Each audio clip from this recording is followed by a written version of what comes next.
night. Dak Prescott threw a couple of interceptions. Unfortunately, CeeDee Lamb gets hurt with a concussion, and George Pickens becomes the story with not positive play from the star wideout last night. Along with Michelle Smallman, Chris Canty, Evan Cohen with you. Good morning, everybody. How are we doing today? I'm doing good. A lot better than Dallas Cowboys fans this morning because Detroit opened up a can on their asses last night. That was wildly impressive. I did not know that Dan Campbell's bunch had it in them. Credit to those guys. I was absolutely wrong. Detroit is not done. They came out with a different kind of energy, and the Cowboys just couldn't match it. Well, we kind of thought that this could be coming because we know what this Detroit Lions group under Dan Campbell does after a loss. They don't lose back-to-back games. So you expected that trend to perhaps continue.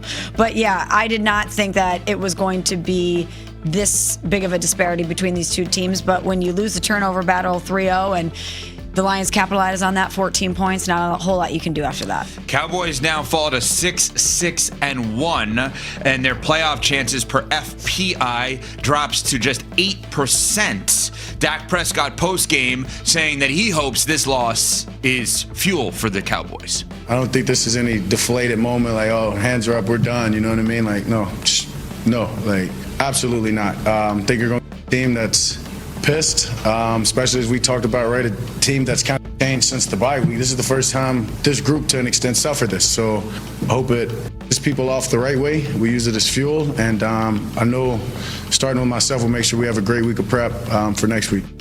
So Dak obviously saying they're not eliminated. They got to go at it here, basically win out, et cetera, et cetera. Are the Cowboys done? Let's just cut to the chase. So the Cowboys done. They have an 8% chance. That's it. Well, that's a chance, Smalls. But it's 8%. Are they done? Yeah, they're done. But here's the thing, Ev. This is not us moving the goalposts on the Dallas Cowboys. You said they had to win out. I called them the scariest team, but I also said they had to win out. And even though they had recent success winning 3 in a row, I thought it was more likely than not that they were on the outside looking in because they would need so much help in front of them. And last night, they did not help their cause. What surprised me is all of the mistakes that they made. Now, credit to the Detroit Lions because they applied pressure and forced a lot of those mistakes, but the self-inflicted wounds just became too much for them to overcome.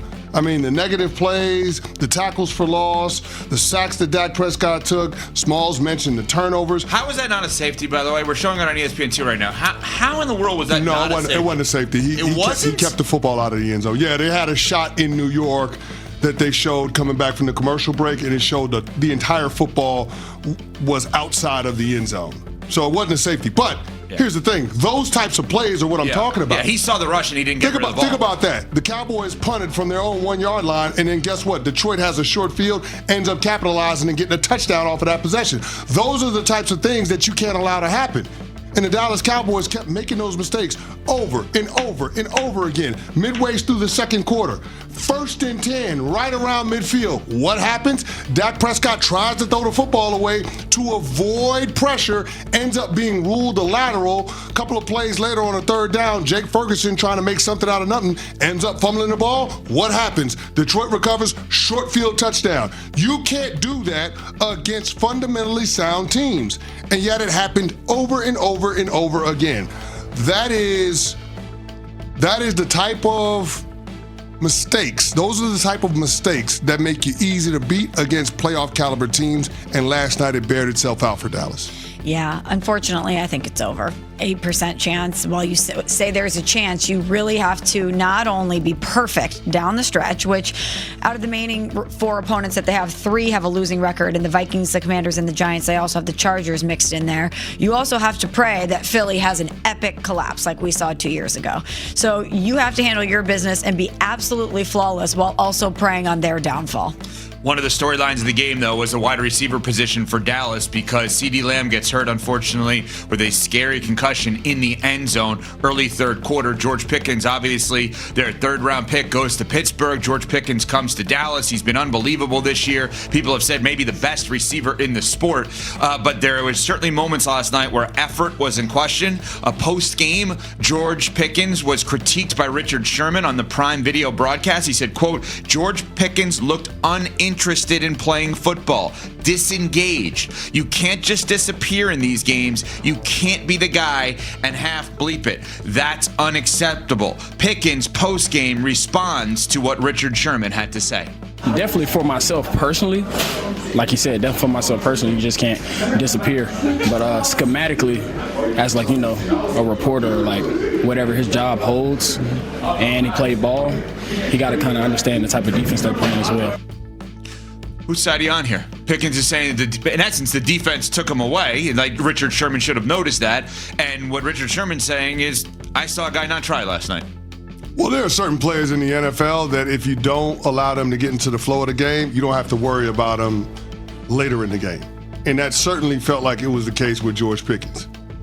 And that's the part that's a little bit surprising, because when CeeDee Lamb goes out in the third quarter, that's the guy that you should turn to. Right. But it ended up being Ryan Flournoy. Now, credit to that kid, because he absolutely balled out last night.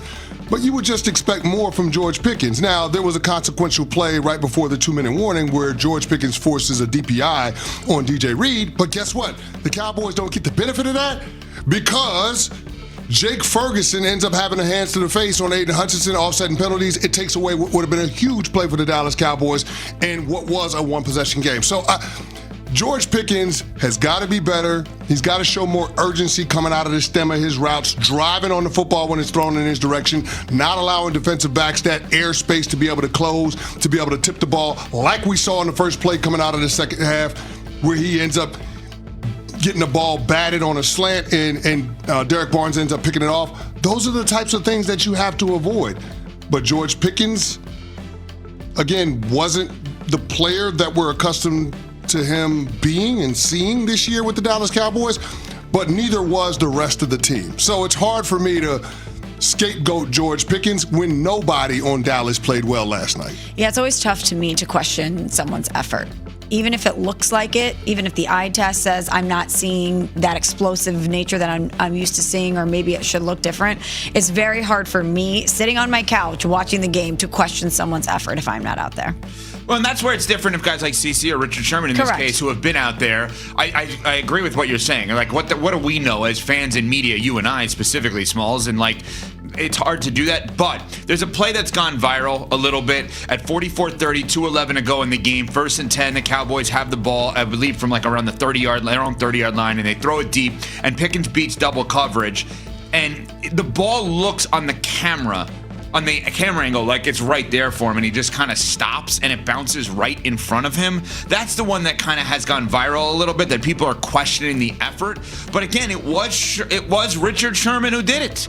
It's not Michelle Smallman or Evan Cohen. It's different. I'm sorry. It is. No, it's fair to question George Pickens' effort last night. That's not what you would expect from a 1,000-yard receiver and a guy that's in line to get a contract paying him north of $30 million a year. For what team, though? Do the Cowboys get scared off by games like that? No, you're going to have to pay George Pickens. He has a great relationship with CeeDee Lamb, and you traded a third-round pick for this guy, and it's worked out beyond your wildest dreams. He's got, 1,200 yards receiving already this season? You're going to pay him. So, like, it's a disappointing moment because you thought from a culture standpoint the Dallas Cowboys and their star players would be past games like that, performances like that, but they're not. And so there's more to work on, there's more to build toward. But the great thing about it is for them, they have a month left of football to play, and they can continue to build on a foundation that will allow them to have success, that should allow them to have success in years to come. Well, and Dak talked about how mad they were after the game, and I imagine that they're going to carry that through the rest of the season. They already were a tough team to play after this run that they've put together. Now you're going to be clinging to your 8% chance of playoff hopes while also wanting to play spoiler for other people. So I think a lot of teams will not want to see the Dallas Cowboys still. Sure, but I think we have to calm down a little bit with the over-the-top praise because of the fact, not that we should rip them.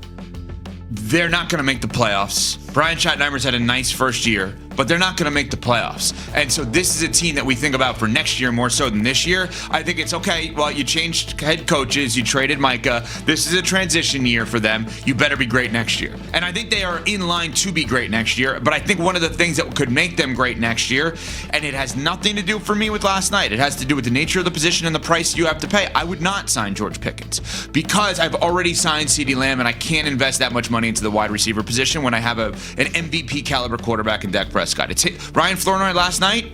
Can he be a number 2 for cheaper than George Pickens? I believe so. And I pay Dak $60 million a year to take whatever grade you would give Flournoy, a B grade, make him into a B plus or A minus. I wouldn't do it. I need to spend that money on defense. I need to spend that money on line. I'm not spending that kind of money on 2 wide receivers. I can't do it. And I believe in CeeDee Lamb, by the way. I'm a big CeeDee Lamb fan. Obviously, hope he's okay. I would not re-sign George Pickens. I would have to let him walk. And what's the compensatory pick I'm getting? Right around a third or a fourth anyway, right? Mm-hmm. So I give up a third for the year that I got from him, which was great and is great. It's already the best year of his career by far. 78 catches, 8 touchdowns, more catches and touchdowns than any other year in his career. But I can't pay a second wide receiver. Me personally, if I ran a team, I could not do that, especially when I have a quarterback that I believe should be a top 5 MVP candidate every year.